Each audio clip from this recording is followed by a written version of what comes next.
Do do do do do do do do do. Do, do, do, do, do, do, do, do.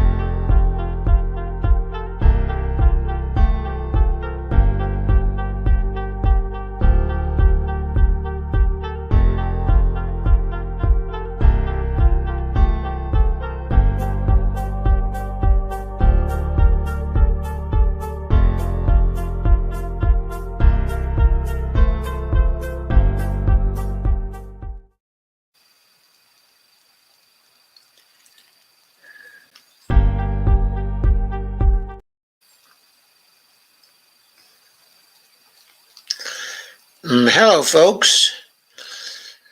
This is Joe Firestone for Emerging Democracy. My topic for tonight is Dump the Corruption, the fundraising of Jan Schakowsky, Alma Adams, and Nanette Barragan. We'll be getting to that in just a moment. I expect I'll be joined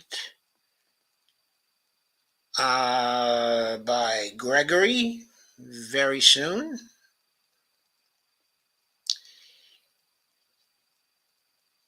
And maybe Dolores as well.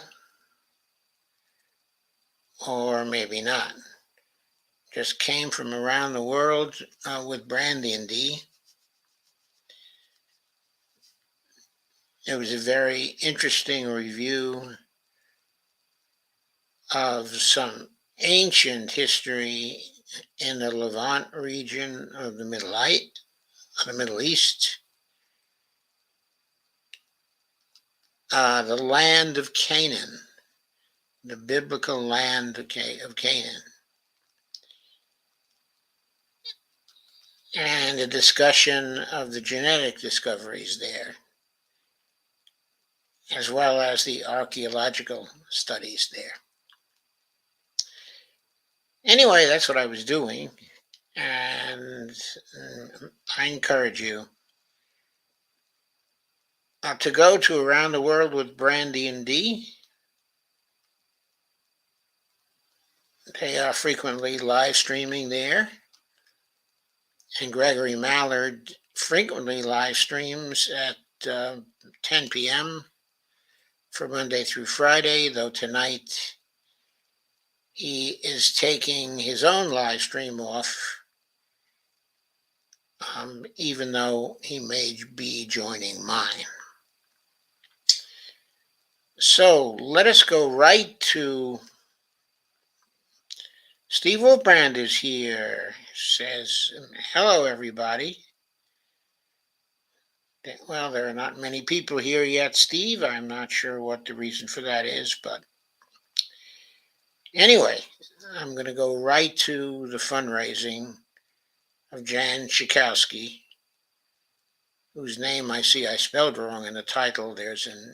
It's SKY, and Alma Adams and Nanette Barragan, 3 members of the CPC.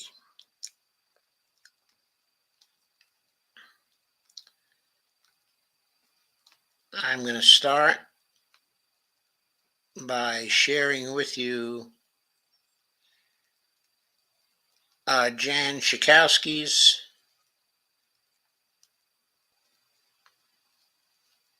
page.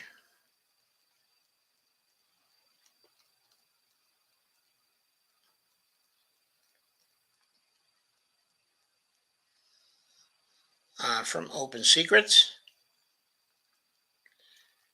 her campaign summary page.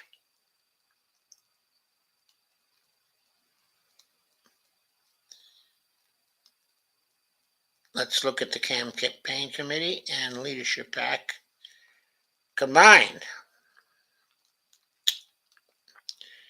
Jan is on the Budget Committee in the House and on the Energy and Commerce Committee, okay, as well.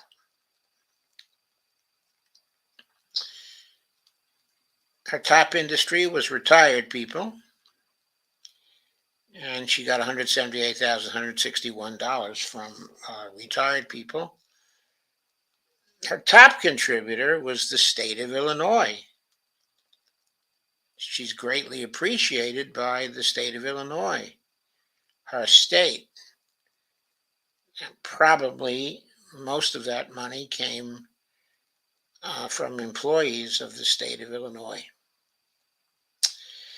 She raised $1,806,938, which is considerably less than the average for House members.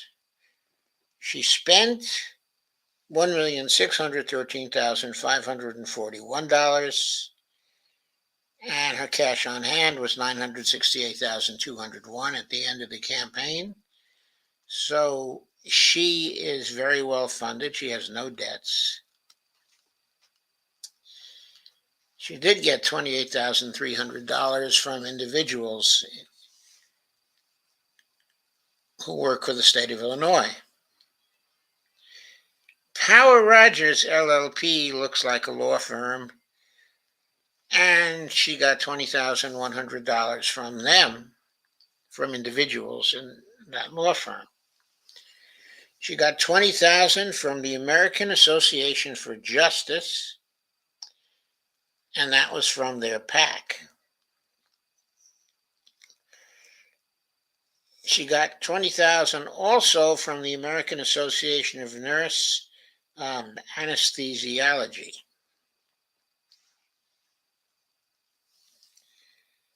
And $20,000 from the American Federation of State, County, and the municipal employees. Her top industries were retired people and law firms and health professionals. She got $16,915 from the health professionals and $81,000 from PACs. In lawyers and law firms, she got $142,540 from law firms, $18,750 from PACs. From Democratic and liberal groups, she got $53,300 from individuals and $16,175 from PACs. In the business services area, she got $67,725 from individuals and nothing from PACs. That's either Greg or Dolores right now. It is Greg. Hello, Gregory Mallard. Howdy. I am joined by Gregory Mallard, Georgia activist extraordinary and host of the Revolution Show, which is a recent live stream that has been going on for, is it about 2 weeks now, Greg, or about a week? A week. A week. So he started off his first week with a bang. He's been here every night. Actually, he worked every night from last Sunday until today, when he will be taking off, at 10 o'clock.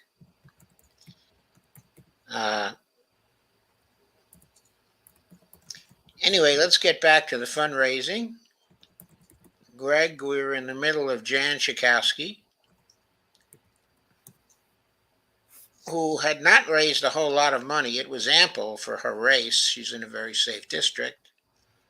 Yeah, one thing I have noticed about these small raisers compared to the top dollar ones is, and I looked at their election results as well, and the ones that are raising lower than the national average happen to be in safe districts where they don't have to raise a lot of money to win. Right, in very blue districts. And they've been winning and winning and winning for a long time. We saw that in spite of the fact that Jan Schakowsky had raised only $1.8 million, spent $1.6 million, she had $968,201 in cash on hand. Now, that money was probably built up over a very long period of time, but we're going to see that, okay, in just a minute.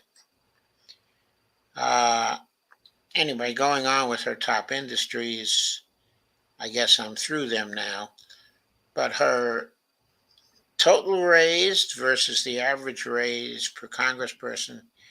Notice that in 1998, when she first was elected, she started off with a bang in the fundraising and was way over the average for congresspeople. The average then was 2.9 million. I'm sorry, the average then was about, sorry, that was much lower.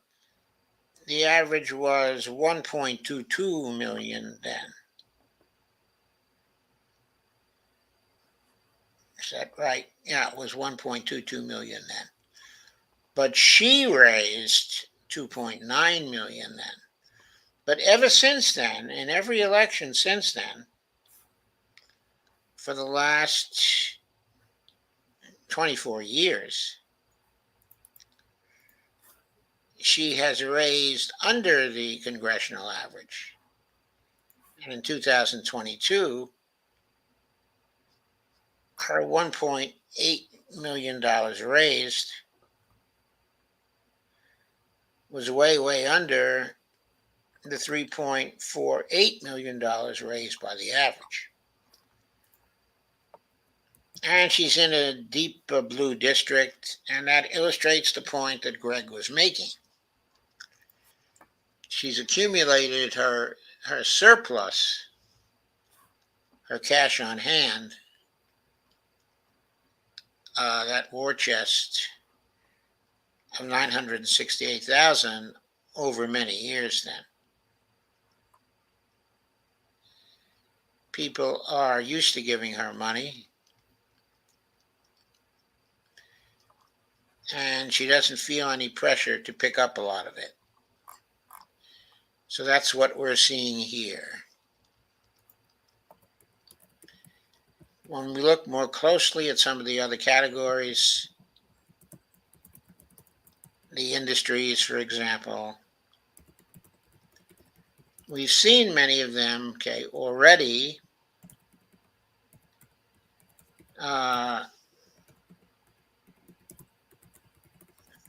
They were lawyers and law firms and retired people, health professionals.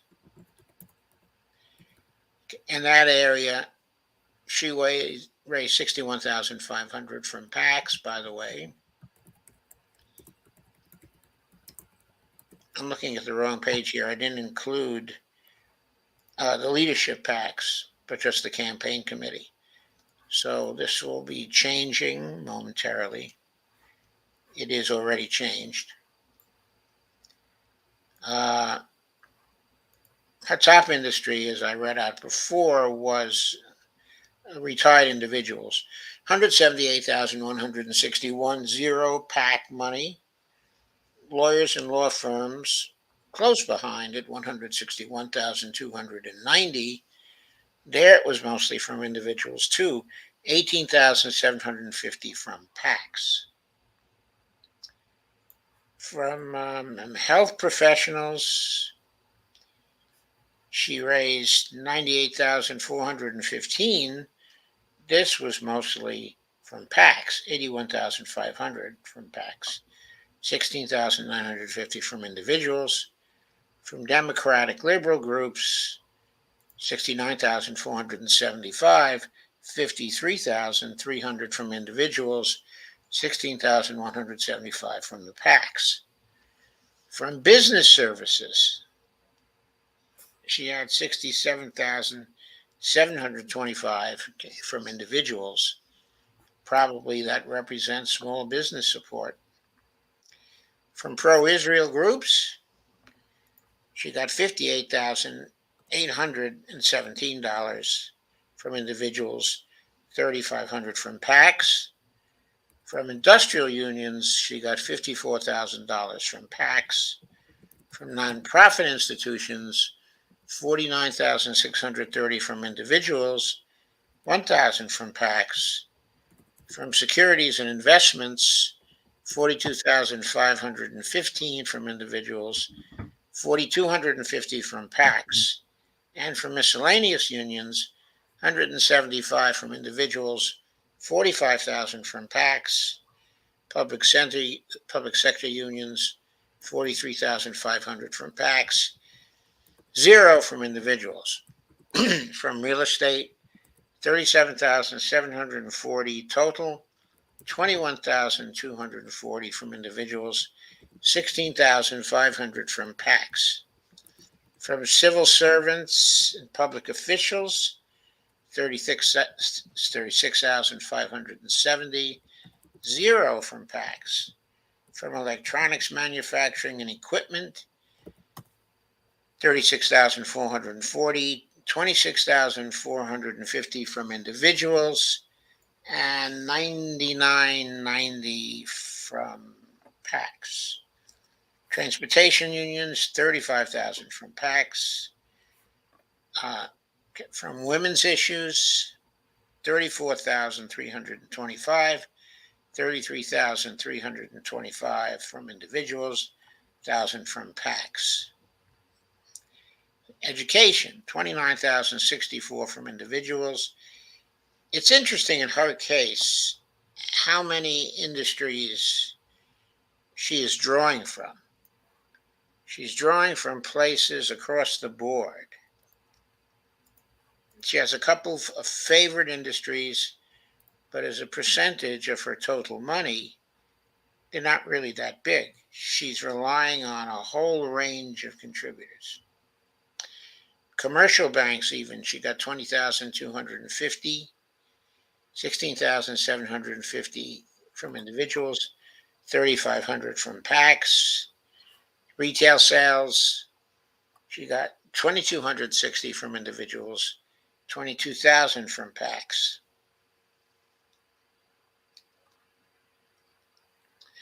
If you look at sectors, I should say, she got $10,810 from agribusiness, communications and electronics, $82,075. In the agribusiness sector, $4,310 from individuals, $6,500 from PACs. So a split in that sector. And communications electronics, $46,085 from individuals, $35,990. So that was pretty well split between individuals and PACs also. From the construction industry, she got $28,775 from individuals. Here's a rarity. From the defense industry, she got zip. Zip from individuals, zip from PACs. From energy and natural resources, $37.52 from individuals, $5,000 from PACs. From the fire sector, $126,765, $91,265 from individuals, $35,500 from PACs. From health, $149,105, $48,605 from individuals, but $100,500 from PACs. So it's a pretty good haul from the PACs in the health sector. Lawyers and lobbyists, $179,890, $159,540 from individuals, $20,250 from PACs, $18,700 from transportation, $1,200 from individuals, $17,500 from PACs. Miscellaneous business, $124,923, $89,923 from individuals, $35,000 from PACs. From labor, $202,000 675, that was a big sector for her. 175 from individuals, 202,500 from PACs. Ideological single issue groups, 193,379, pretty big haul there. That was 155,000 from individuals and about 38,000 from PACs. Then there's another category, which she doesn't go into. That's 303,560 from individuals, 302,560, only 1,000 from PACs.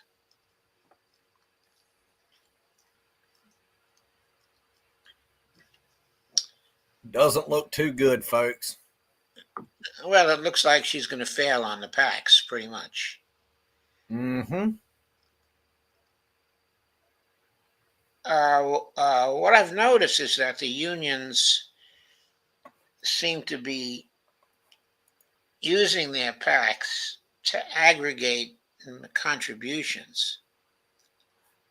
So a lot of the union contributions are coming from PACs, probably because those PACs are aggregating the individual contributions themselves. Also, the health professionals, sometimes that money seems to come from individuals, but in various instances, such as Jan Schakowsky, the lion's share of the money comes from PACs.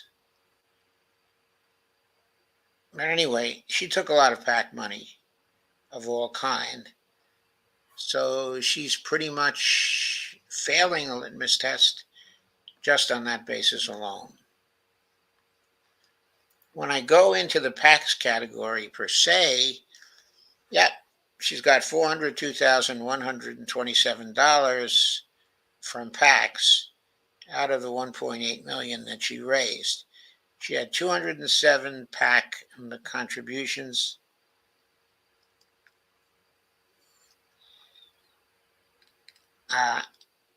So I think you see the picture on that. Labor and health were two very big PAC sectors. For her, they were the biggest ones from PACs. Labor is by far the biggest one. But health lags far behind later, but it's still a very, very healthy sum from the healthcare PACs.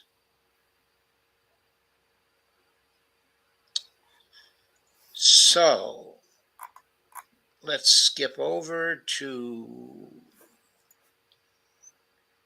our contributors.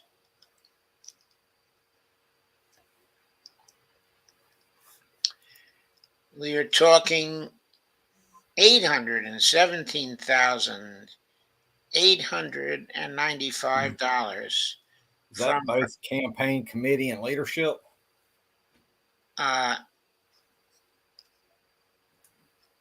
Thanks, No. thanks for reminding me. It's going to be much larger now. Combined.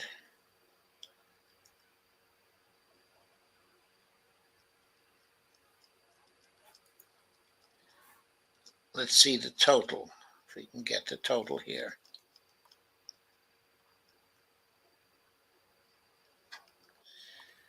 Well, there's a lot of PAC money, but we didn't get a clean total for all the PACs. But going back to just the leadership PAC profile alone, no, that didn't give me a clean total either. Oh, I see what happens here. If you go to the campaign committee only, then you get the contributions to the campaign committee that came from the leadership PAC and other PACs. And that total was, as we saw it before, $817,895.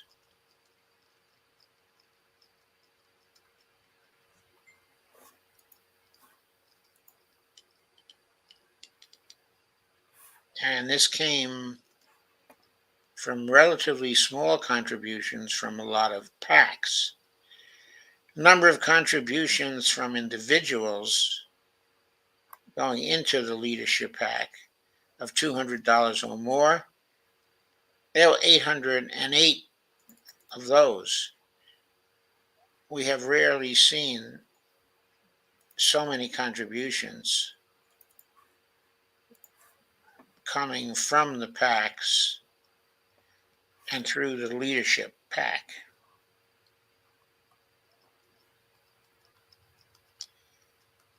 That 808,000 is very big money.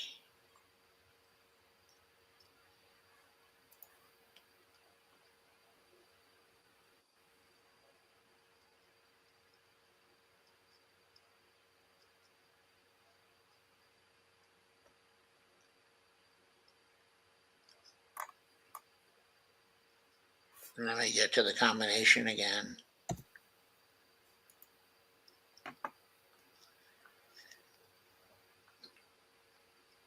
And you see that constant stream, okay, of PAC money from a big list places. 2, 3, 4, 5, 6, 7, 8. That's 160,000 by itself. Even got 20,000 from the National Association of Realtors.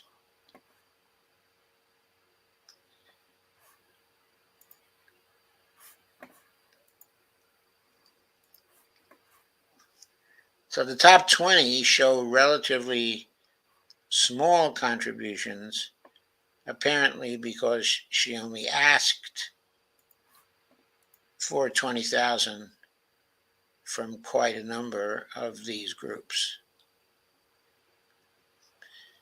So let's jump to her expenditures.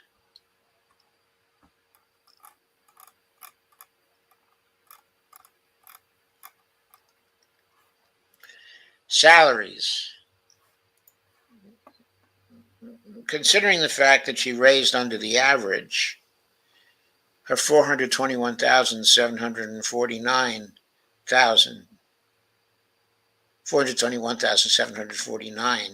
in salaries, okay, is a big number. Then she made 193,500 in contributions to others. That's a pretty big number based on other things that we've seen. There was unclassifiable spending, I wonder what that was on, of 67,140. And then she spent 184,677 on fundraising. On media, she spent 63,731. And on all other spending, only $2,845. Not much. 343,000 to the Democratic Congressional Campaign Committee. Oh no! Oh yeah, the DCCC. That's a huge number, considering that she only raised 1.8 million. Sounds like she wanted to get in their good graces. Or to remain in their good graces, and she has been so long in the Congress. She must have been feeding them substantial sums for a very long time.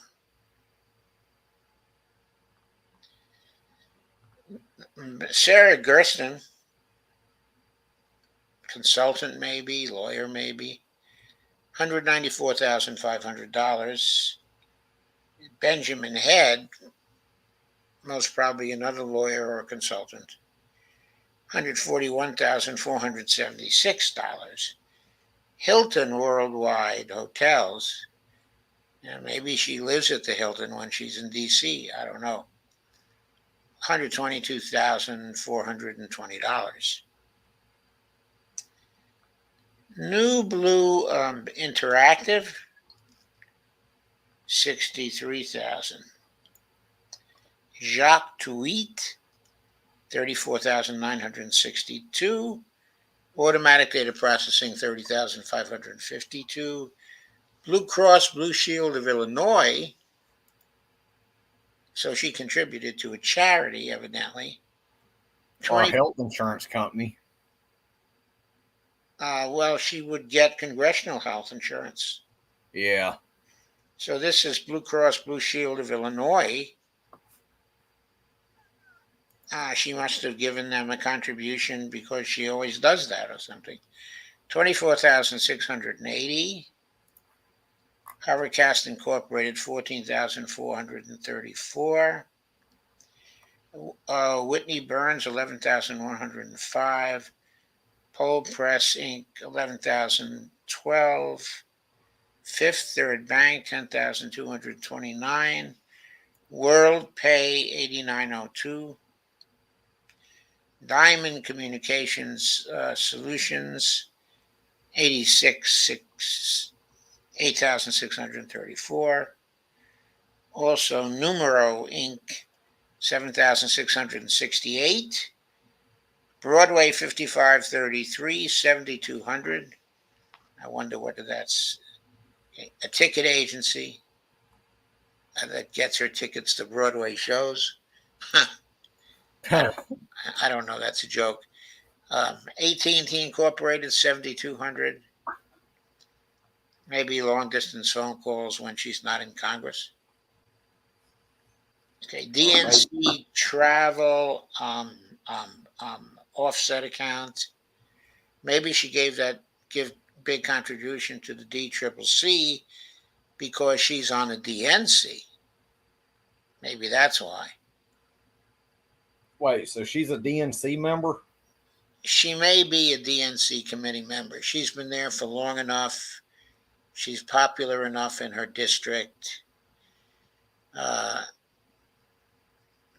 mean, hell, as we know, she was originally elected in 1998. So she's got, 24 years in the Congress already. 6,000 to the Democratic Party of Illinois. AT&T Mobility, 5749. Congressional Progressive Caucus PAC, 5,000. Nikki for Congress, 4,000. I think she was running for Congress in Florida. Nikki was. I think she lost. Act Blue, 3,715. Andy Levin for Congress. He was the congressman from Michigan who got beat by AIPAC. He was a really good one, too, from what you said. Yeah, he was a really great congressperson, very supportive of the left, and supportive of Palestinian rights. Also saw on his campaign website he supported Medicare for all. Yes, I think he did. Did he say anything about the Green New Deal on it? I haven't got down to that part. Okay, because I have the impression he was a co-sponsor of the Green New Deal also, but I may be wrong about that. Jackie Gordon for Congress, 3,000. Jay Chen for Congress, 2,000. Jessica Cisneros for Congress, 2,000. That's a good sign. Yeah, and Marcy Kaptur for Congress, 2,000. She's been in Congress for ages, and he's probably worked a lot with her. But I like that this person donated to Jessica Cisneros against Henry Cuellar. Cuellar, yes, I do too. Karen Carter Peterson for Congress, 2000. M.R. Van for Congress. I don't know who that is. That's 2000. Rudy Salas for Congress. I think Rudy Salas was a pretty good candidate as well. I'm forgetting where he ran, but I seem to remember he was a very progressive candidate. Okay, also Scholten for Congress. If I remember correctly, Scholten was from Iowa. Yep. And I believe he lost, but he was a very good candidate also. He supported a lot of quality candidates here. Susan Wild for Congress, 2000. J.D. Scholten was also a supporter of Medicare for all. Yeah, I'm sure he was. Was Susan Wild a supporter of Medicare for all? I don't know. Okay, I have the Susan, impression she was from Pennsylvania. Okay, I have the impression that she was more centrist. let me look at what her Susan Wild on the issues. Nope, no. Susan Wild does not. She supports expanding the ACA. Yeah, that's what I thought. She was more centrist. But she does support LGBTQ issues, which I do support. Of course, so do I. So it's a good thing when they do support the LGBTQ community. Yes, it is. Next is Dina Titus for Congress. She's the congressperson from Nevada. And, okay, it's actually Nevada. Nevada. Tomato. But they're Potato, very serious about it. They're very serious about it. They want Nevada. Out there in Nevada, they want. Some people say potato, I say tater. Yeah, I know. So Dina Titus, 2000. Tony Vargas for Congress, 2000. Matt Cartwright for Congress, he's a lefty, 2000. Brittany Pedersen for Colorado. Don't know whether she won or where she stood on things. Delgado for Congress, 2000. I think Delgado was from New York State and kind of on the left side a little bit, not really lefty. Don Davis for North Carolina, 2000. Friends of Lucy McBath, one of your favorite Congress people, Greg. And Gabe Vasquez for Congress. Have the impression he's pretty lefty. He gave him 2000. And United with Delia for Congress. Now, Delia certainly lefty. And he gave her that 2000. Gave 2000 to Val Demings. Well, that was kind of a hold your nose. So he gave a lot of contributions to a lot of Congress people. That's not he, that's she, right? We're still on Jan Schakowsky. Sorry. Yeah. I kept saying he. That was all Jan Schakowsky. So there we are. So she fails based on a litmus test. But on her spending, she seems largely to have spent on the right things. Yeah, imagine me being a sitting member of Congress and you doing the whole litmus test on me. Well, you wouldn't be taking any big money, would you? Hell no. And I would tell my campaign treasurer, no big money or you're fired. No big money or you're fired. Yep. Because I would be, if I were a member, if I were running a congressional campaign, I would want weekly audits of my campaign finances. because that's the old libertarian in me wanting to audit stuff. Well, it's probably a good idea. Yeah. Okay, because you got to monitor the campaign contributions as they come in. Even candidates need to monitor it closely themselves and demand weekly audits. Yes, that's what I think. In the campaign committee meetings. Okay, this is now Alma Adams, if I'm not mistaken. Yes, Alma Adams was Democrat from North Carolina. She's on the agriculture, education, and the workforce, which now it was education and labor, now it's education and the workforce, and financial services. Those are pretty powerful committees in the House. Her biggest contributor was the insurance industry, 74,410. Her top contributor was Apollo Global Management. And her leadership PAC is the Capitol Hill PAC. Heel is HEEL. She raised 978,000. She spent 765,711. I think she's in a pretty safe district. Her cash on hand was 575,826, which is probably a pretty big war chest for her district. Her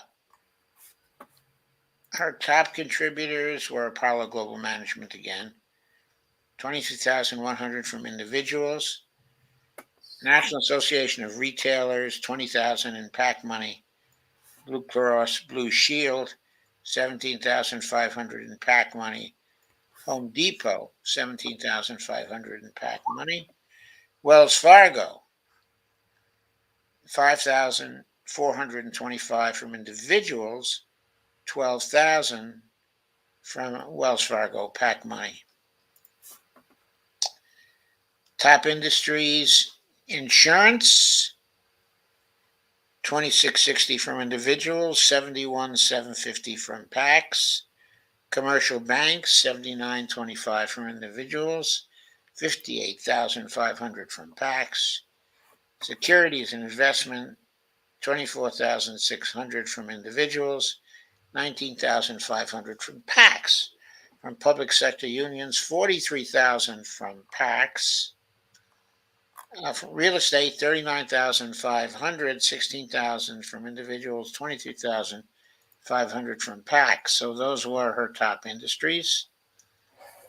As you see right here, from the very first time she was elected, which was in 2014, she is way below the average amount that people raised.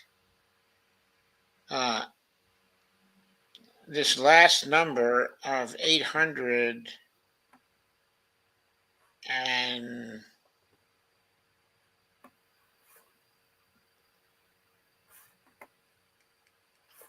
I'm having trouble reading this for some reason. Campaign committee and leadership PAC combined. It looks like 946,000.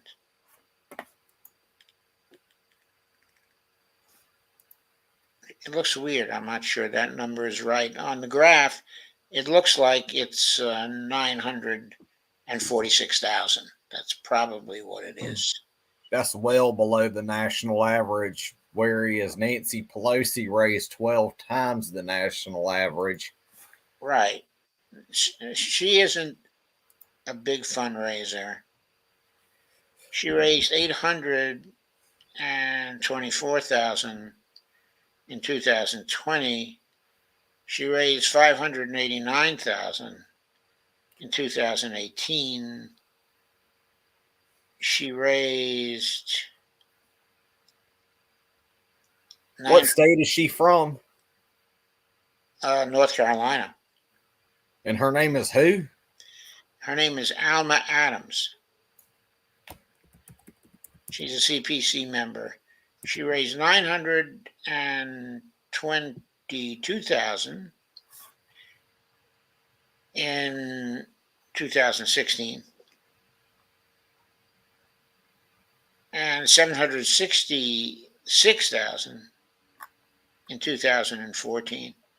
She's always been way below the average. She has a decent war chest right now, as we saw. Okay, I'm looking right now. She is, and the reason why it is substantially lower than the national average, and this is what I have discovered. In 2022 midterms elections, she won her election by 62.7%, where her GOP rival only got 37.3%. So she's in a strong blue district, so she don't have to raise much to defend that district. Right, I'm sure it's highly gerrymandered in her favor. Well, they just got in 2022 in North Carolina. The North Carolina state legislature did flip blue. Yeah, right, but they gerrymander in at the beginning of 2021, basically. Yeah, Because and the census data is done in 2020, so they get it in 2021, and that's when they gerrymander. So it was probably deliberately gerrymandered by the Republicans in her favor because for black candidates, they try to consolidate the black votes in as few districts as they can.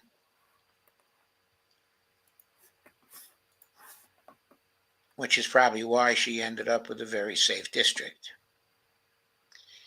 Anyway, her big industries were insurance industry, 2660 and 66,750 in PAC money, commercial banks, 61,425, 7925 from individuals, 63,500 from PACs. Securities and investments, 44,100, 24,600 from individuals, 19,600 from PACs. Public sector unions, 43,000 from PACs. Industrial unions, 32,500 from their PACs.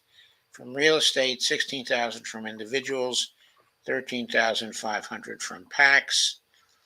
From lawyers and law firms, 26,350, 11,850 in PACs, from individuals, 14,500 from PACs. From finance and credit companies, 1,000 from individuals, 24,500 from PACs. From building trade unions, $25,000 from PACs. From health professionals, 21,750, 5,250 from PACs. From individuals, 16,500 from PACs. From retail sales, 20,900, 2,900 from retail, from individuals, 18,000 from PACs. Agricultural services products, 0 from individuals, 18,500 from PACs. Electric utilities, 18,500. Sorry, I scrolled down too fast. 18,500 with 3,500 from individuals, 15,000 from PACs. And crop production and basic processing, 17,000 in total, 17,000 from PACs.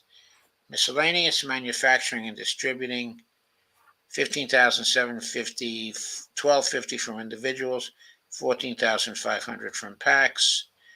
Okay, from retired people, 15,450, all coming, from individuals. That's a relatively small amount of money from people who are retired, which makes me wonder whether she's a strong supporter of Social Security, and Medicare. But I don't know that. Education, 12,885, all coming from individuals.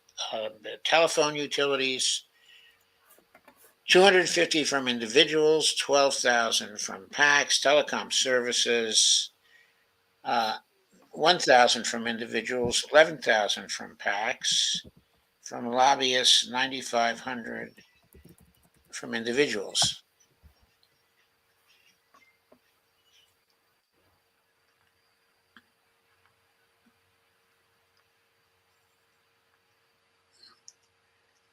I'm not going to go over all of the sector stuff. It all looks like, okay, it's pretty normal. She's notably low in the defense sector, getting only 2,000 from PACs. From the fire sector, finance, insurance, and real estate, she got 244,185, 52,935 from individuals, 191,250 from PACs. That's a pretty high percentage of total funds raised. Came from one sector's PACs of the fire sector.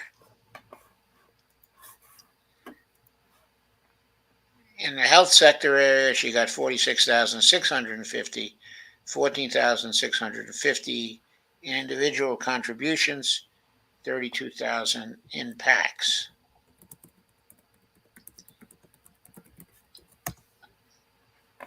Her other big PAC sector was labor. She got 106,000 from labor PACs. So,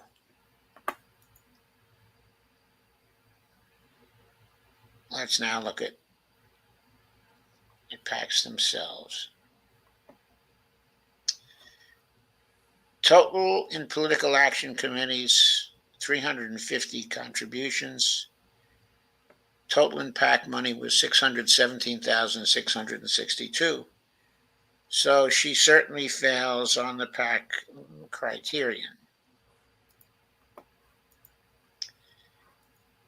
Again, the biggest PACs were the fire sector, and I'm sure labor. Yes, those were by far the two biggest PAC sectors. Okay, from ideological single issue groups, she got 40,662 in PAC money. So looking at her biggest contributors,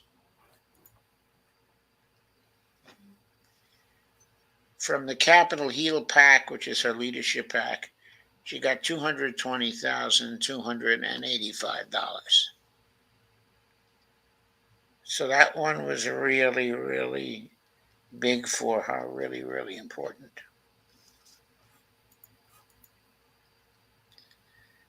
And the PAC was an aggregator of contributions from many industries. That made relatively small contributions.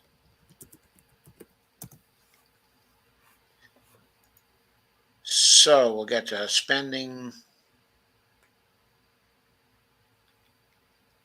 I was just looking over Pagosy's stuff. Pagosy's stuff is real exciting, right? Oh,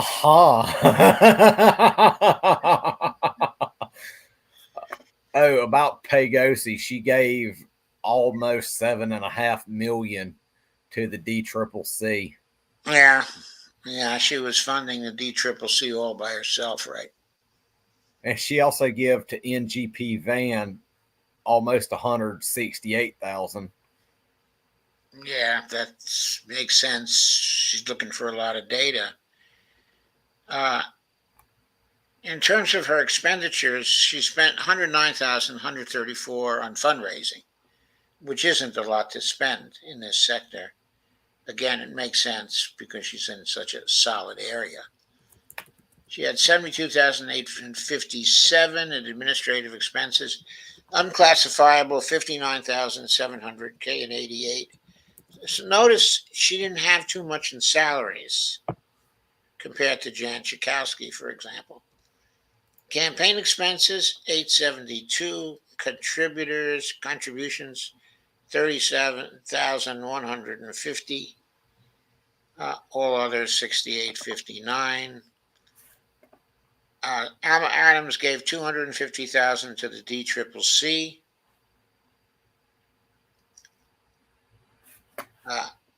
She gave 85,457 to K-Lick and Associates. It might be a consulting firm. To Blue Wave Political Partners, she gave 31,000.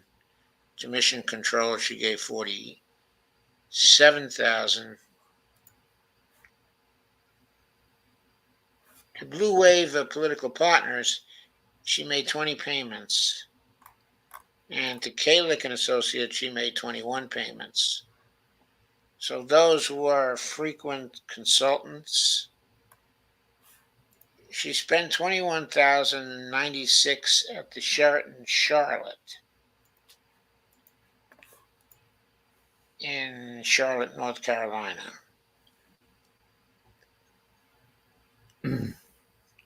She had small outflow, in a number of areas. Doesn't look like anything crooked. She gave a big contribution to Sherry Beasley for North Carolina, who was running for the Senate. And lost. And $7,630 to Act Blue. Zoom video communications, $7,140. She probably had her town halls that way through Zoom. Donald M. Payne Jr. for Congress. I think he's a New Jersey congressperson who might have lost. Anyway, he got $5,500 from her.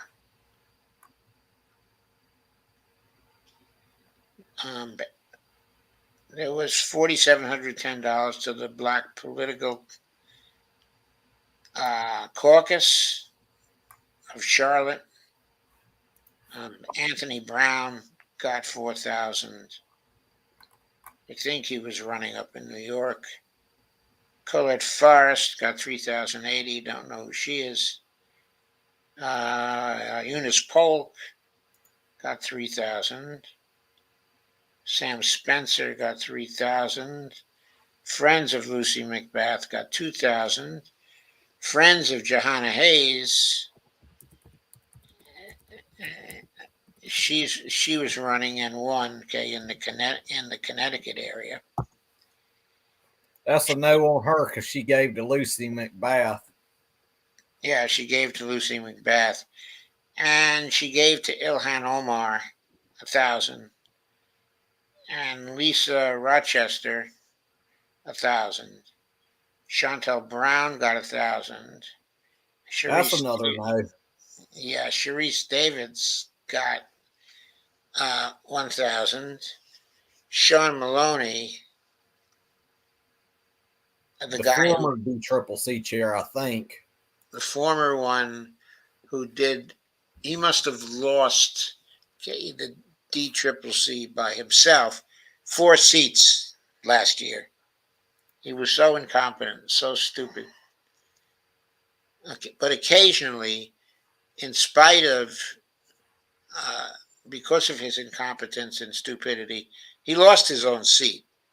So we won't be seeing him anymore making a lot of mistakes that hurt other people. And there was Lauren Underwood for Congress, $1,000. And then she had a number of local contributions for $500 and $400 respectively. So those were her expenditures. They were pretty standard for Democrats, I think. She certainly fails the litmus test because She took PAC money. She took PAC money. Exactly. She took PAC money. I've done got under the assumption that I think with every single one that we have covered thus far, we're uncovering a lot of stuff. And all these people that claim to be progressive, that claim to not take any PAC money, they're all liars. Well, it seems to me, if you ask them, they would probably say that they're not really taking money from PACs, they're taking money from unions who choose We to know they organize are liars. as PACs. Uh, in other words, there would probably be a semantic argument they would try to defend themselves with. Nanette Barragan, uh, she's a Democrat from California. Her top industry was 91,805 from law firms. Her top contributor was 38,350 from the American Israel Public Affairs Committee. That is APAC. Automatic note. 38,350 from APAC. That's an automatic note. Yep. That's an automatic disqualification. Her leadership PAC was the Luchadora PAC. She raised 1,269,630, spent 794,290, has a war chest coming out of the election of 1,536,823. Okay. Here she is taking a lot of PAC money from APAC. She got 2,100. She also got from the APAC PAC. She also got 36,250 from individuals who work for APAC. Sheet Metal, Air, Rail, and Transportation Union, she got 20,000 from their PAC. Home Depot, she got 15,000 from its PAC. That's probably a company PAC there. And 0 from individuals. From Airman Services, she's got 13,800 from individuals.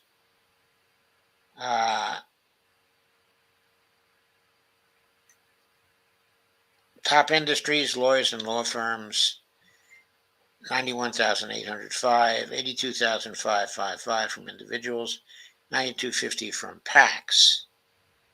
Health professionals, 75,635. That was 10,635 from individuals, 65,000 from PACs. Okay, pro-Israel, 54,150 from individuals. No PAC money coming from pro-Israel organizations, evidently. Money was coming in from individuals from these organizations. Real estate, 35,600 from individuals, 18,000 from PACs. Pharmaceuticals and health products, 52,650, 3,150 from individuals, 49,500 from PACs. She is another one who, in every one of her races, spent less than the national average. Raised less than the national average in fundraising. She's been elected now 4 times. This was her 4th election.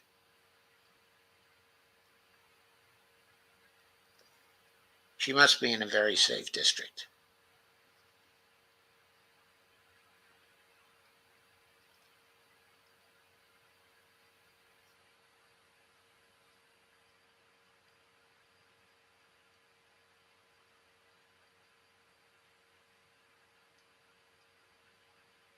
Okay, in her industries,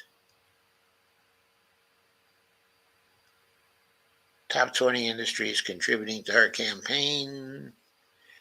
Lawyers and law firms with tops, 91,805.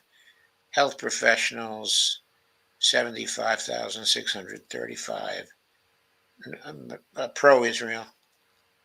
From individuals, 54,150. From real estate, 53,600. 18,000 from PACs, 35,600 from individuals. Pharmaceuticals and health products, 52,650. 3,150 from individuals, 49,500. From lobbyists, 41,950. 40,950 from individuals. That's actually a pretty big figure for lobbyists. And 1,000 from lobbyist PACs. Building trade unions, 37,500 from PACs. Health services and HMOs, 35,500. Securities and investment, 34,000 from individuals. Telecom services, 30,000 from PACs. Transportation unions, 27,500 from PACs. Public sector unions, 27,500 from PACs. From retired, 53,503. That was from individuals. That's an unusually low number for that category. From automotive sector, she got $250 from individuals and 22,500 from PACs. In telephone utilities, she got 1,000 from individuals and 18,500 from PACs. Nonprofit institutions, 12,700 from individuals, 6,000 from PACs. From insurance, 18,500 from PACs.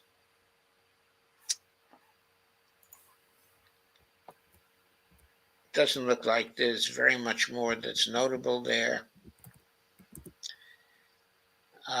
Nothing revealed by looking at the sectors. Very low defense contributions, $6,900. Energy and natural resources, 15,500. The fire sector, 152,500. 83,500 from individuals, 69,000 from PACs.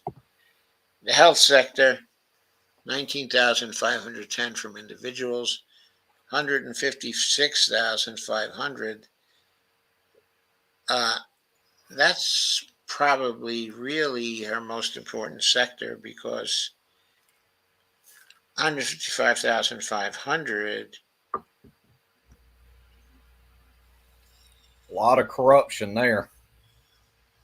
Well, she seems very dependent on that particular sector. I'm just, kind of looking. Okay, what did she raise in total again? It was something like 800,000, I think, right? What's her name? Her name is Nanette Barragan. How do you spell her first name? There we go. I found it. Her first name is Nanette. No, Nanette. Okay, I'm on her website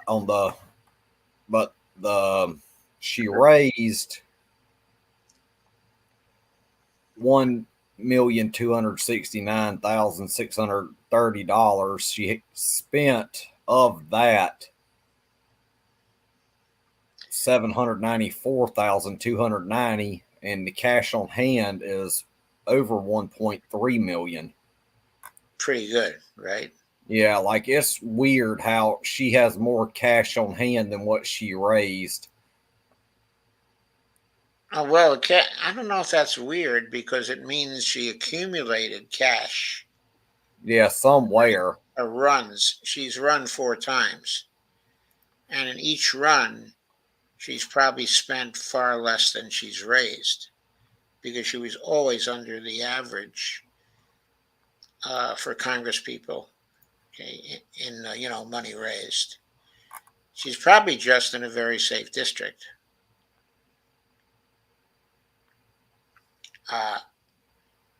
Anyway, let's get to the PACs. 699,111 PACs in 2021, 2022. Number of contributions, 399. Now that's really big gains in that sector. I mean, she raised, as you said, it was 1.3 million. So over half the money she raised was from PACs. So she certainly fails the PAC test, Mm-hmm. or the PAC part of the test.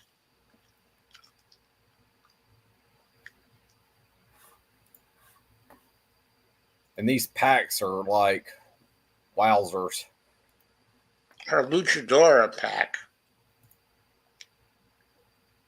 303 contributors contributing more than $200. That raised 410,848 in money alone. Just that one PAC.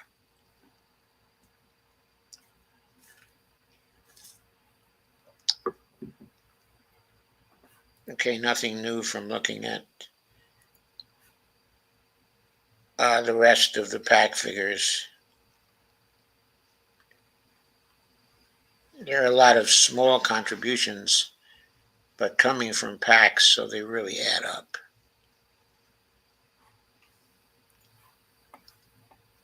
I'm going to look at her expenditures. And we've got fundraising, $139,142 spent. Unclassifiable, $106,226. I don't like when the unclassifiable contributions, when you see a big figure for that, because the category is hiding what was done.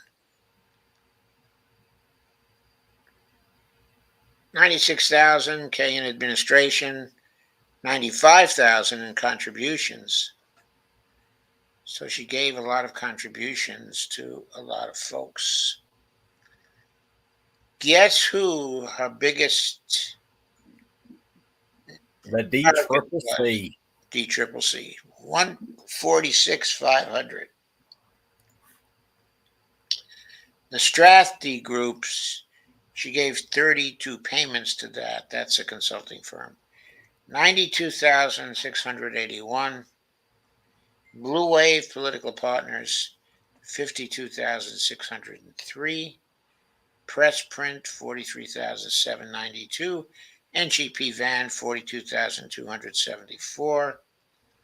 Lowe's Miami Beach Hotel, 12,461. What did you do? Go campaigning down in Florida? Congressional Hispanic Caucus Institute, 10,000. FISERV, 8,342. Committee for Hispanic Causes, Bold PAC, 7,500. Veronica Barragan, probably someone in her family who worked for her campaign, $7,250. Zach Blue, 6,938. Here come her contributions. Andreas Salinas for Oregon, who's fairly lefty, 6,500. And Gabriel Vasquez for Congress, 6,500. He's also reputed to be fairly lefty, but I'm not sure of that. Didn't look at him closely. Delta Airlines, 5,004. Simeon Consulting, 4,950. National Redistricting Action Fund, 4,888. Robert Garcia for Congress. If that's the Robert Garcia who ran in California, I believe he lost. Okay, Teresa for All. That may be Teresa Leger Fernandez. She She got 4,000 from Barragan. I believe she won in New Mexico. Tony Vargas, my memory tells me he's from Texas. She gave 4,000 to him. 4,000 to friends of Jevin D. Hodge. And Mike Levin for Congress. He's the California Levin rather than the Michigan Levin. The one we like. Yeah, Mike Levin isn't bad though. He had 4,000 from her.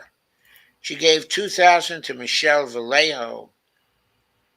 Now, Michelle Vallejo was a wonderful candidate, ran in Texas, got beat by the big money. But if she had gotten any Democratic Party support, she might well have won. So Barragan gave 2,000 to Alex Padilla for Senate, 2,000 to the Congressional Progressive Caucus PAC, 2,000 to Chantel Brown. I know that disqualifies her automatically, right? Yeah, because Chantel Brown took a lot of money from the DMFI. Yes, from DMFI and I think from APAC too. Mm-hmm. And Ruben Ramirez got $1,000, and Rudy Salas got $1,000. And the people of that district still voted for Chantel Brown over Nina. Yeah, the Cleveland district. Yeah, I know that district in Cleveland. Northgate Gonzalez Market, $500. Flagler Memorial Fund, $250. Windy City Entertainment, $1,000, and that pretty well takes care of her expenditures.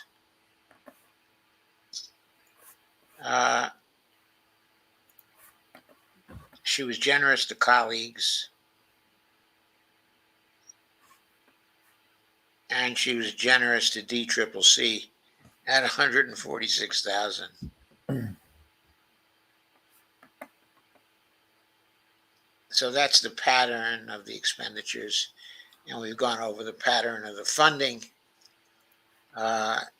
She's another one who failed the PAC test.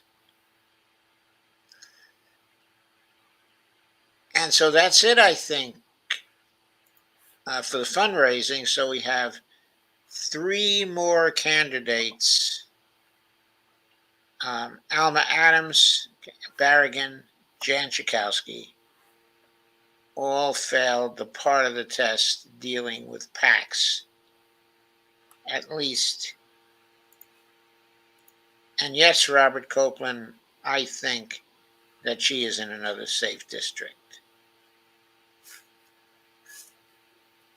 Steve Wolfgren says, naughty Nanette. Very much so, naughty Nanette. And Steve Wolfgren also says, it's very hard to watch how they're all bought off. It is. It is very hard to watch that they have the PAC money, which can be so easily hidden. And they're taking that money. And it also tells who they're beholden to and who they're going to be loyal to as well. Yep. I'm going to look for 3 more members for Sunday night's show that I'm going to be covering. Okay. And I think I'm going to have Chantel Brown as one of the 3. Okay, that'll be fun. Chantel Brown will be on the Sunday night's episode of DTC. Okay. I'm going to love that episode.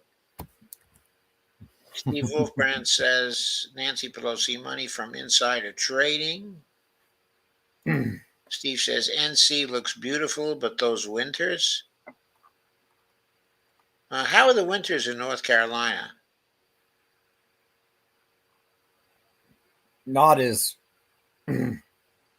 well down here in Georgia. It's not as bad as up there, but they do get cold up there. Yeah, they get cold here in Virginia too. Much colder than down here in South Georgia. Yeah. I live in pretty much what they call coastal Georgia. Where it's warm most of the time, right? You damn right I am, Robert. Have we covered Corey Bush yet? Yes. I'm pretty sure we covered Corey Bush maybe 4 of my shows ago. It's been a while, and she did fail.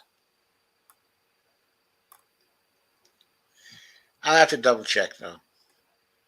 I certainly don't want to miss it for any reason.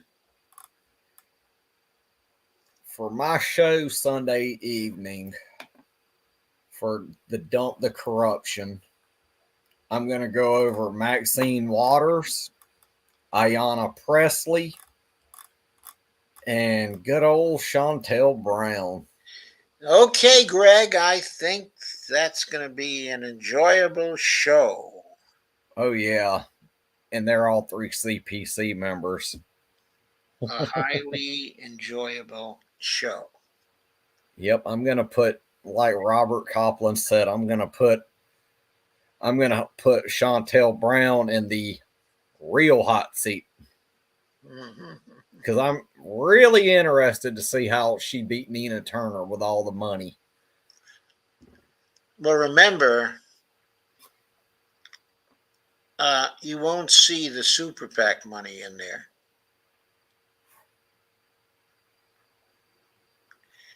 Because, well, they do kind of pick up on the super PAC money. Okay, if you look at what category is it?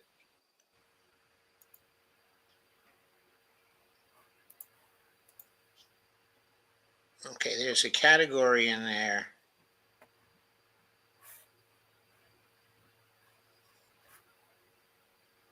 If you look at the elections, I think that category.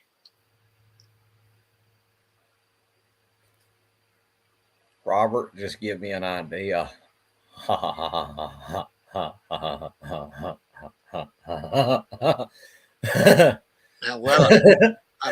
I'm so glad he gave you an idea. Ooh, Pagosy. That one would be a really good one. Dump the Corruption. Nancy Pagosy would be what I put in the title. Okay, Nancy Pagosy. Oh, that's not in there. He loves her Pago roll. Yeah, all the MMTers hate her Pago rule, of course. Oh, by the way, Mike Levin, the guy that you were just talking about, Yeah. CPC member. Yeah, he's a CPC member, yes.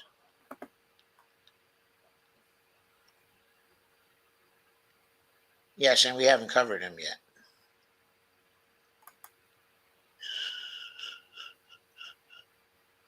Where the hell was that raised? Is it in industries? But yeah, I've covered 3 members of the CPC, which were McBath, Nakima Williams, and Hank Johnson here in Georgia. And neither of them passed the litmus test. Exactly. Neither of them have passed the litmus tests. I wonder if you have covered Ro Khanna. Yes, I believe I have. Okay, I can't find the category, but there is a category here, and I will find it so we cover it. Mm-hmm. A category that deals with elections. Okay, it's a page that gives the results of elections. So it compares other people who are running. Yeah, like in neighboring districts. All right, and it catalogs. Maybe it's the contributors section. When it goes down the totals for the races, it gives you how much was spent by the campaigns themselves. Uh, okay, and how much was spent by the outside groups. So the PAC money is aggregated from the outside groups. So I think you can use the outside expenditure money as a proxy for the PACs. Talking about Jim Clyburn is what Robert just said. Did he? Let's just say he raised 4,953,268. He spent $4,547,591. He's got a war chest going into 24 of $2,541,936, and his campaign debts were $7,500. So very low campaign debt. Yep. Katie Porter had a huge war chest, something like $7 million going to the next campaign. And her next campaign will be to replace. For the Senate, yes. It would be to replace that loopy Dianne Feinstein. Yep. I don't like her. Never have. Well, when she was first elected I think it was in the 1980s sometime, then I thought of her as a lefty. So I liked her way back at that time.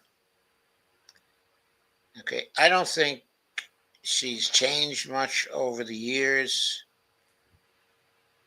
but I think that's the trouble. She didn't stay left because she did not move with the issues of the times. And And one now, thing, of course, it's too late for her. She's incapable, okay, of moving because, she's suffering from Alzheimer's and she's out of it. I think I'm with Steve Wolfbrand here. I'm really not digging Katie Porter either. Well, I'm suspicious of Katie Porter because I think she's been lying about the PACs. Yeah, she's very sus. Yeah, but when she was functioning, okay, in Congress, she did, in her questioning, take on some of the bigger interests and put them on the spot. And she did that very successfully. And we need someone like that in Congress. Whether we need her to be senator from California is another question. Also, I tell you who'd be an excellent senator for California. I'd tell you, I don't know if I know who you're going to say, but Shahid Buttar. the person I think would be an excellent senator from California, okay, is Rodolfo. Even better. But they're both the same in regards to policy. But Rodolfo Cortez really should run for Senate as a Green. And really put together a well thought out grassroots ground campaign that covers every corner of that state, discussing working class issues. Well, I'll tell you, he he would not win if we don't get our dump the corruption campaign really flying. He would be an excellent dump the corruption campaign right there. He would be an excellent start right there in California with the Senate. Yes, and by the way, if things go right with the Green Party people from New Jersey, Mm-hmm. and we're able to spread that, what we're doing with them into Georgia, okay, and into California, uh, and we had a lot of dump the corruption action going in California, that might give him a chance to win because Oh yeah, he'd probably be the only one to qualify on the dump the corruption criteria. I've had many phone calls with Rodolfo Cortez, Yeah. and it was like a breath of fresh air to talk to somebody who was a candidate. And I'll say I did my all to try to help get him elected. I really did. Now, yes, I endorsed him formally. I did too, personally, and I would do it again.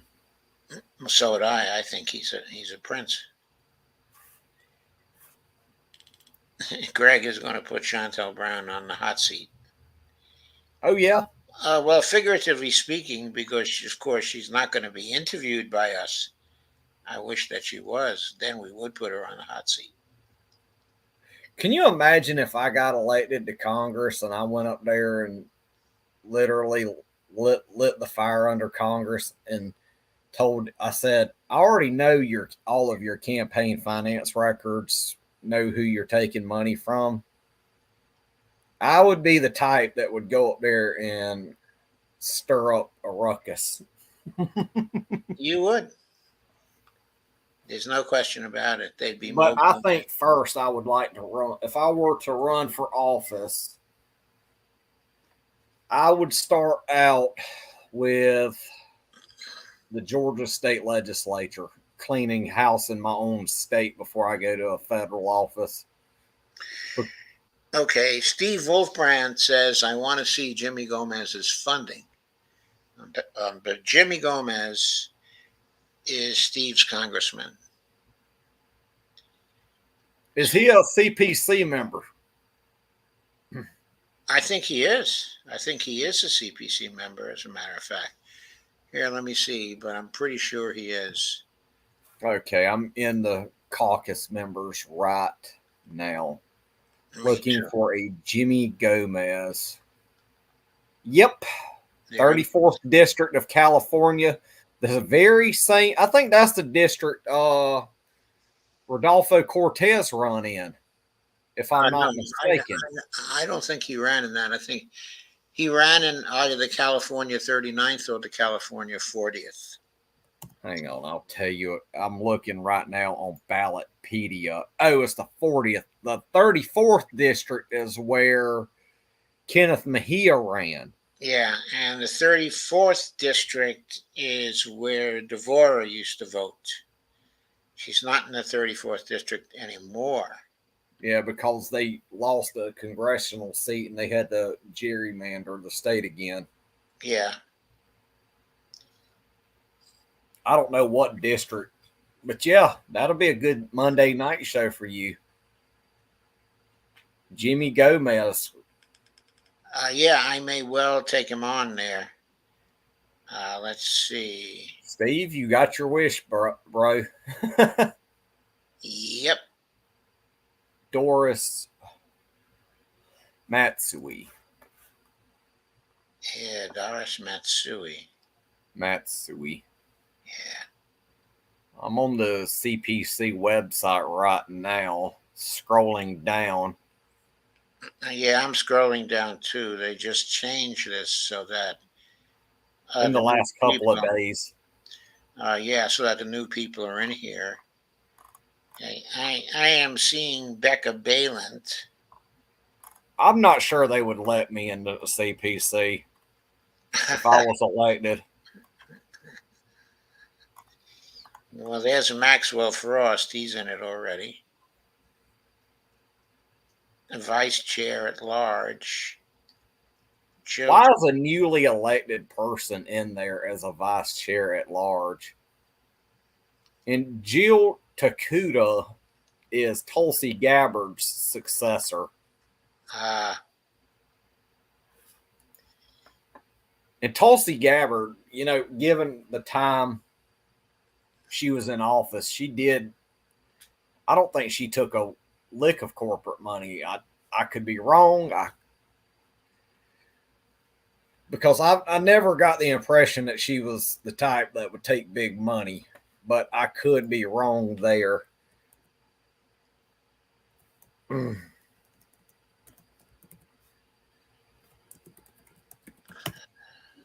But I could look at her open secret stuff. You could. In the last election she ran in, wow.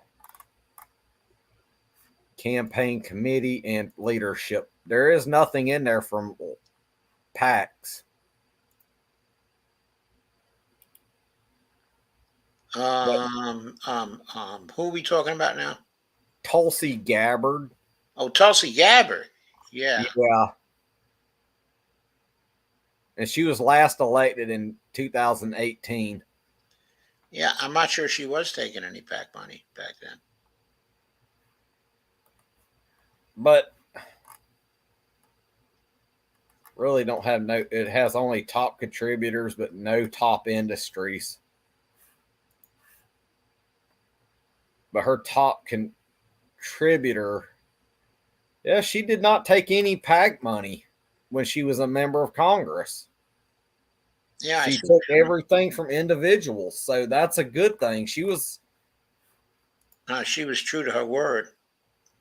She in her last campaign election, she raised $728,410. She spent $2,616,132, and she had almost 129,000 on hand. But she was clean. Tulsi was very clean. She took no PAC money at all, and she kept to her word. So in the form, that didn't surprise me at all. And I think in terms of the litmus test, I think Tulsi would pass if she were still a member of Congress. I think she would be the only one. And I signed up there before when she ran. I signed up and tried to work for her campaign. Like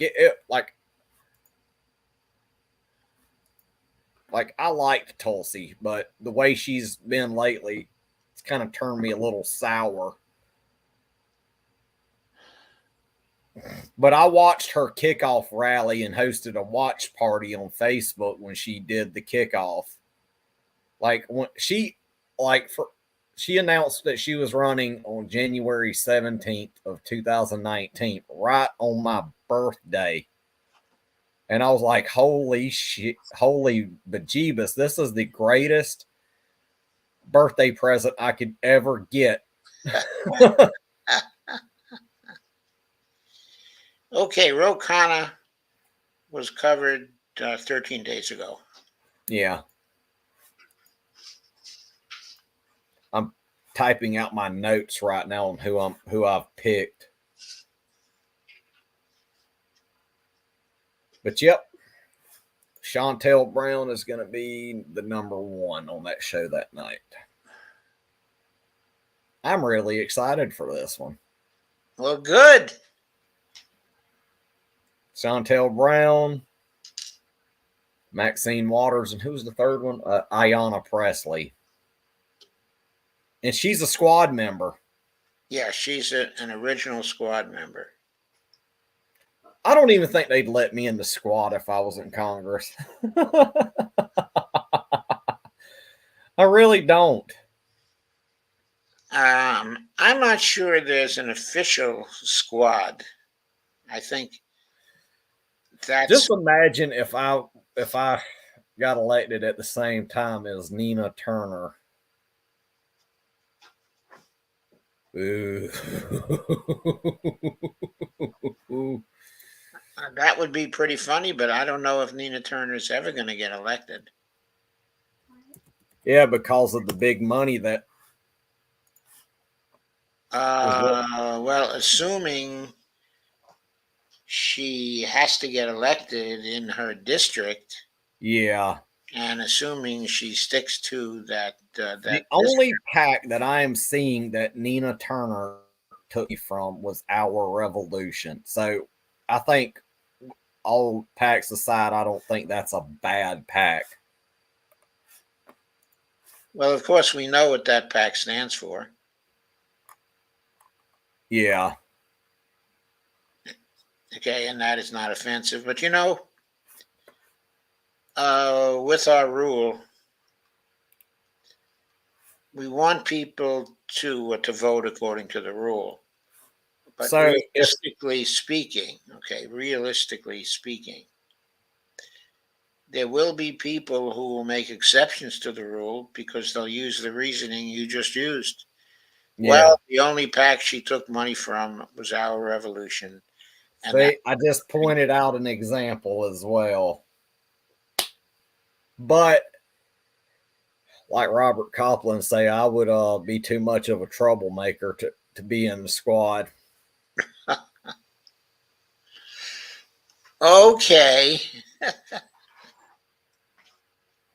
And there was this other person that I'm gonna look up some state people as well. Okay, I covered Cory Bush 7 days ago.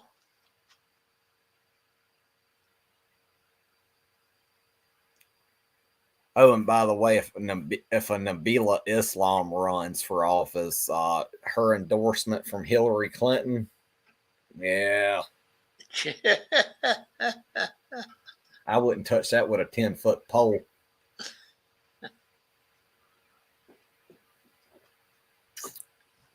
Y'all know how we feel about the Clintons. They destroyed Arkansas. It caused it to be a very, very dark red state, like what Brandy has said. Yes, and we're waiting to see whether they have ruined the United States because it's their people who are still running foreign policy. Mm-hmm. And we don't know what the outcome of that is going to be yet. I'm looking up what J Street is again. Yeah, J Street is a pack that supports Israel, but also Palestinian rights. Yeah, I would be a pro Palestinian rights. And then they would probably find somebody to dump DMFI money in on. And then I would tell them, I'd say, you committed an act of election fraud. Ooh, I would pull a Trump. Just kidding.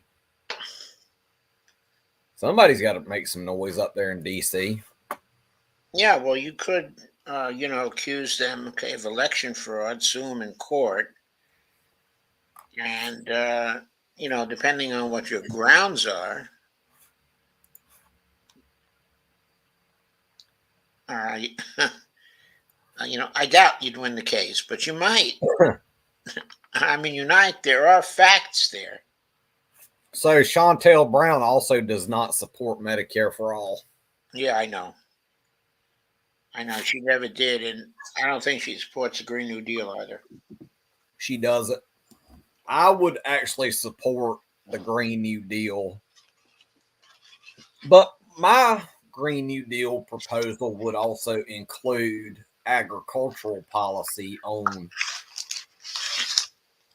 the full-scale cultivation of hemp and bringing hemp seed extraction facilities and refinery to those rural communities. And I would be running on a strong campaign to rebuild our rural economies.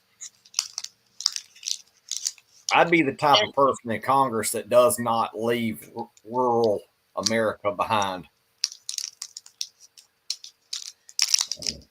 Yes, I'm sure you would never leave rural America behind. Yeah, because I'm from from where I'm at. I'm in the backwoods of South Georgia. I'm not in any big city.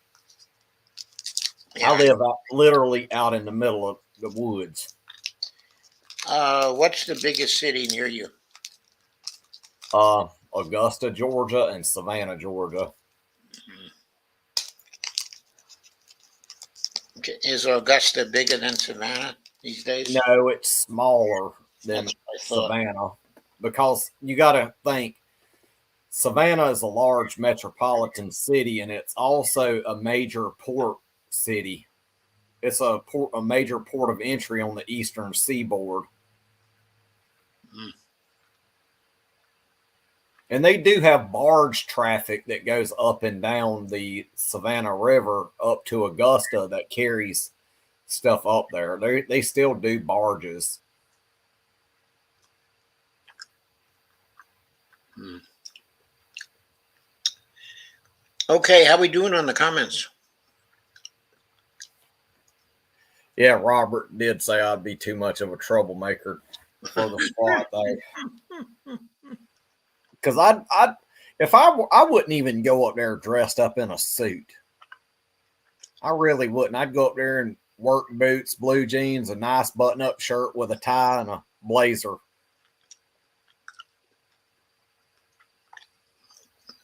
Like I wouldn't go up there dressed all up in a suit, and they'd be looking at me like I'm weird, and I'd say, "Hey, y'all people in suits is what destroyed this country. I'd say the men and women in denim built this country."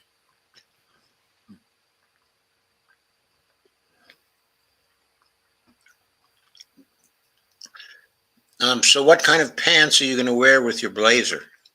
Probably just Carhartt blue jeans from the local feed store. Okay, good.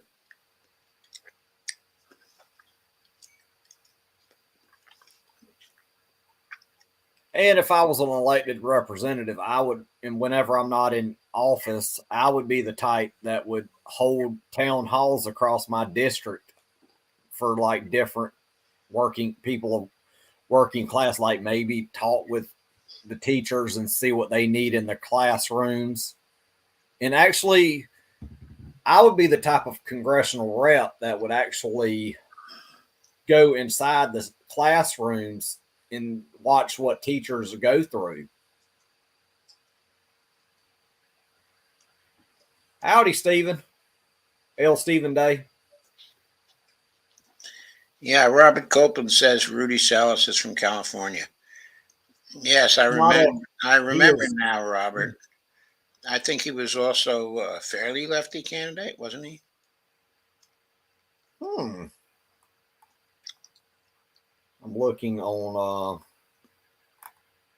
Yeah, all the ones that I've covered do not support Medicare for all. Steve asks if all PACs are bad. No, I would say all PACs are not bad. But for the most part, yeah. But it's what PACs allow you to do. And if we go around trying to distinguish the good PACs from the bad PACs, we destroy the neutrality of what we're trying to do, because we would have to bring in specific political issues in order to distinguish the good PACs from the bad PACs. That would make the litmus test very, very complex, and unworkable, and it would be easy for people to skirt the rules. So even though not all PACs are bad, we still have to keep the rule as simple, okay, as possible in order to not get into fruitless arguments with people about whether we made a mistake with this PAC or that PAC, or the other PAC. So from a practical point of view, if we're going to spread a litmus test, we have to make the test a simple one for people to act upon. And if there are any exceptions to our rule, we have to leave it to the public to make the exceptions. In other words, leave it to their common sense to decide whether a PAC is a good PAC, and then to make an exception to the rule and vote for someone who has taken PAC money only from that PAC. So what I'm saying is we have to look at the practicalities of applying a litmus test and creating a movement around that litmus test and the virtues of simplicity in actually applying the litmus test, with the frank understanding that sometimes, the litmus test is going to steer you wrong. It's going to get you into errors, but that is, simply unavoidable. And the issue is whether we want to clean out Congress from those people who are taking money from corrupt sources. By and large, that is true if someone is taking money from PACs. And that's even true with some of the labor PACs. In other words, some of the labor unions are corrupt, and some of their PACs are corrupt also. But we don't have the time to get into those arguments. We ultimately have to leave the decision making that's involved in voting to the voters themselves.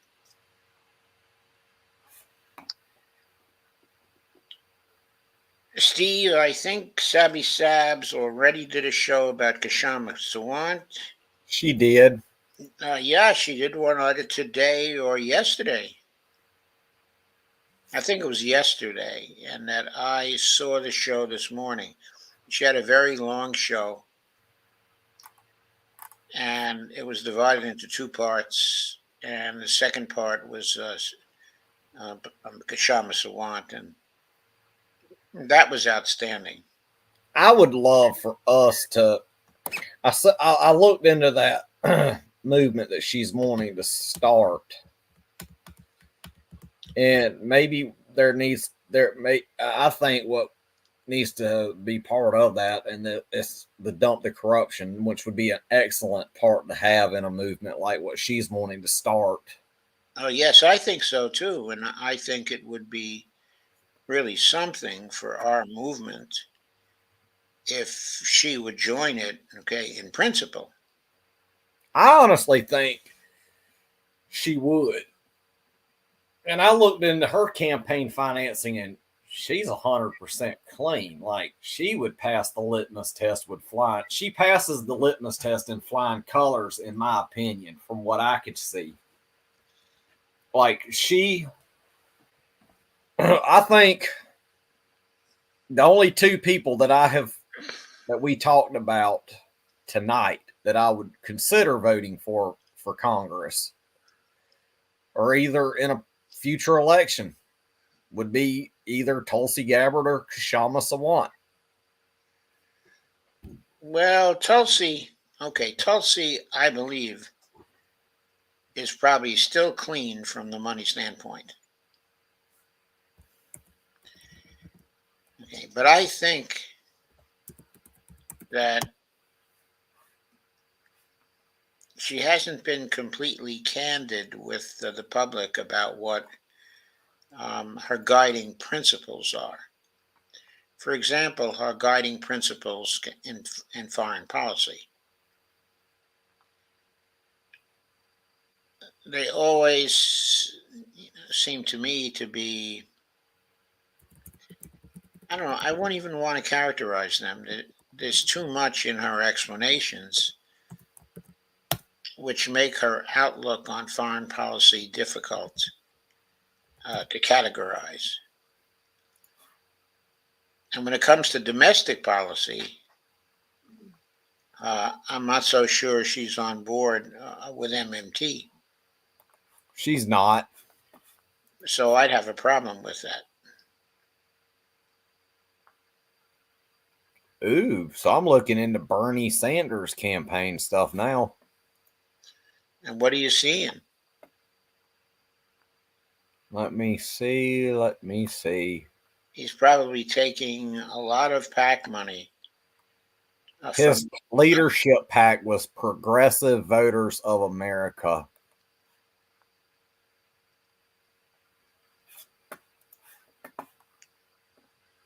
And the grand total of contributions Bernie Sanders has reported in the current election cycle, and this is between 17 and 22, is 600 in both the campaign committee and leadership packs included. Well, from the campaign committee, it was like almost 660,000. And he did take, the only thing that I see that he took from PACs was $10,000 just from the American Postal Workers Union. And that's in top contributors in that area for Bernie. From PACs with health professionals, 5,000, Democratic and leadership, liberal PACs, 10,000. So a grand total of 25,000 from PACs there.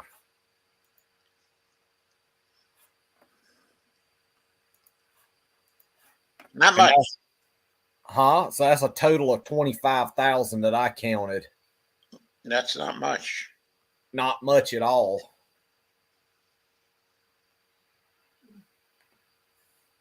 Like Steve Wolfbrand has always said, I want a PAC.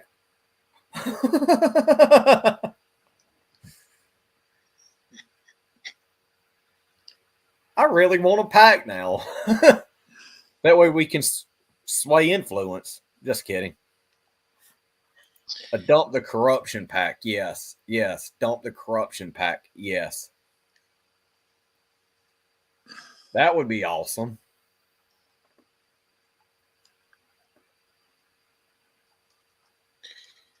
Yeah, the dump the corruption PAC could only go against All of it. Could only go against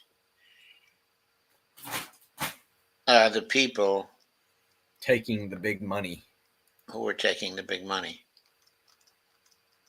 It would have to be exclusively devoted to that.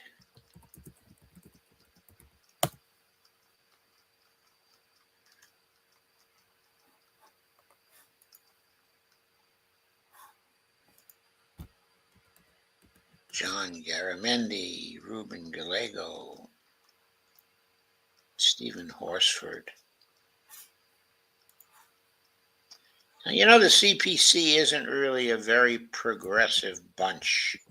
They really aren't. Yeah, when you look at somebody such as Andy Kim from the 3rd District of New Jersey, he's not very progressive in my view. Okay, and Zoe Lofgren, nah. She hasn't been a progressive since the 1970s.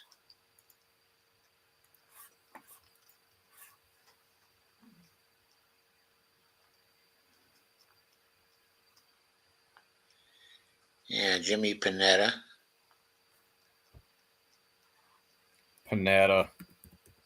God. Sounds like Leon Panetta.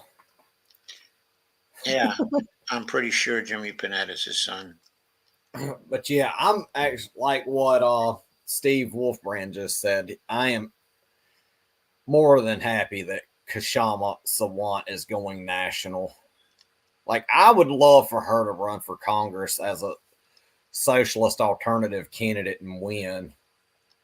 But I think she would immediately be on board with dump the corruption to get things done in Congress that need to be done. Isn't the congressman for Seattle Pramila Jayapal? I'm not sure.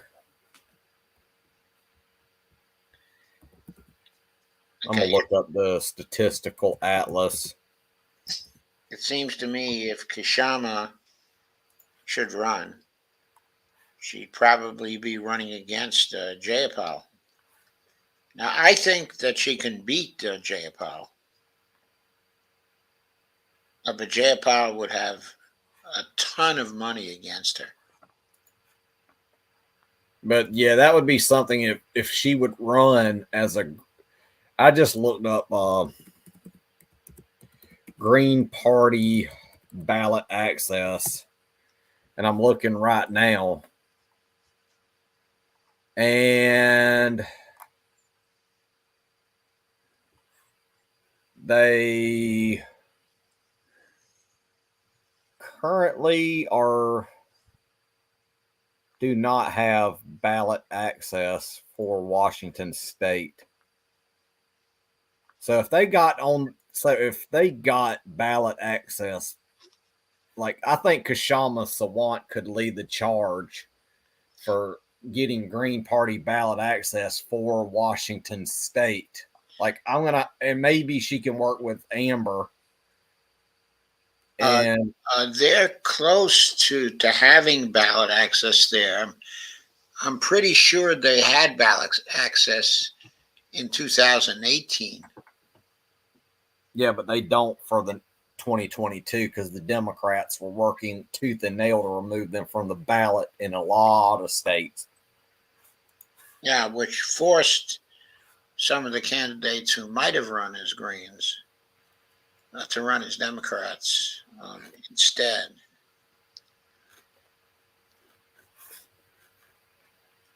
Okay, but the thing is, some people could be counted on, I think, to run as independents in Washington.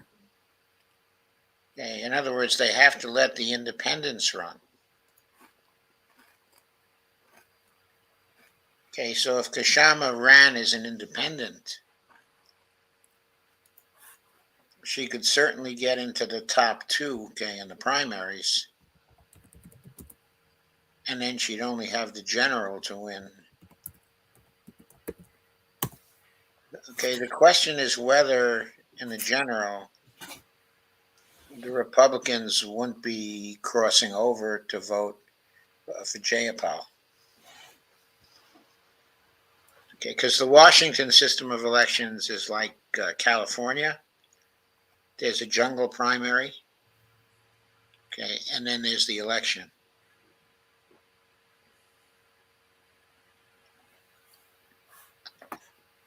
Yeah, I think who should get on the ballot as a candidate for U.S. Senate in California should be Rodolfo Cortez.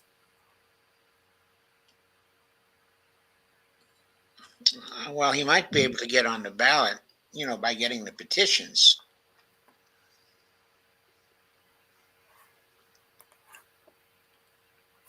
But he would have to decide whether he wanted to run as a Green or run as an independent or run as a Democrat.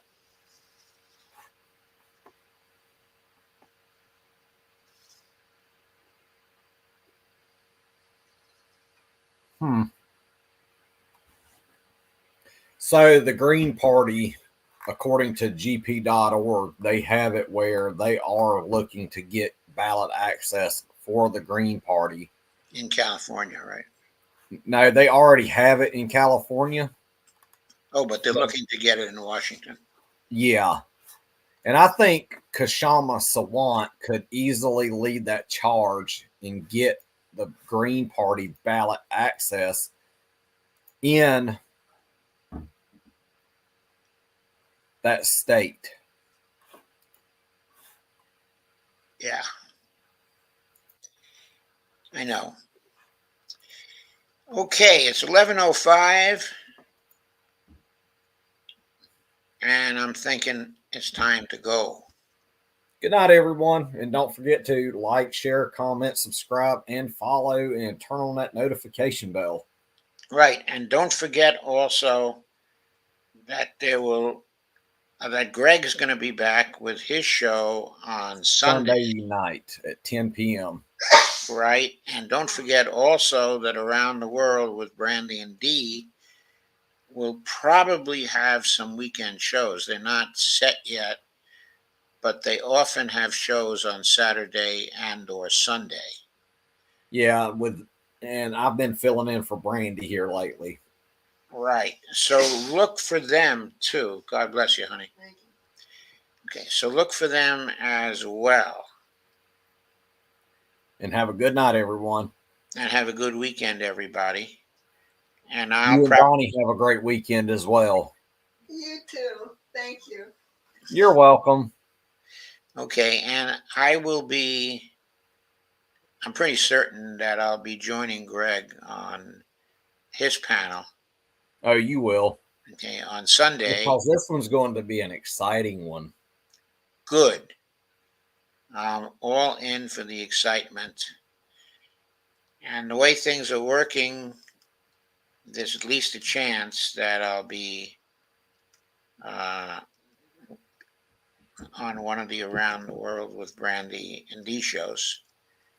And I would like to also have the Green Party in New Jersey. I would like to have like a follow up with them to see how things go with that. Well, there might be two follow-ups with them. Specifically, a follow-up to bring the two groups of us together. Mm-hmm. So people get to know each other, okay, a little. That would be a Zoom call. I'm game for joining that. Okay, and then what we would have would come out of the Zoom call, okay, is agreements that they could join our panels. Mm-hmm. Okay, and then we could integrate them into the group. Okay, and go from there. And tell them that the next time you talk to them that they can join our official, and this is for everybody watching as well. They can join our official Dumping the Corruption group on Facebook that we have already. So there's always that hub for information and for campaigns and such that are on board. Right. The next meeting that I'm going to have with them will be a Zoom meeting, okay, that I arrange. Mm-hmm. So you're going to be with me in that meeting. Oh, perfect. Okay. Okay. Okay, and I suspect that Brandy and Dee will be there too if they can make it. No, I'm game for this. Like, we need to arrange this soon, and we also need to bring up that for anybody on Facebook, they can join the Dumping the Corruption Facebook group, which Sunday night I will integrate that into my description as well for people to join the group. All they have to do is go to the description, type and click the link, and it will automatically direct you to the Facebook group to request to join. Okay.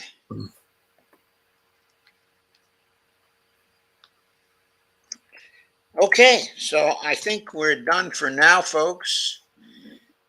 And we will see you Sunday evening with me. Right. And also Monday evening with me. Oh, yeah. Good night, everyone. Here we go. In fact, you'll probably see both of us in these.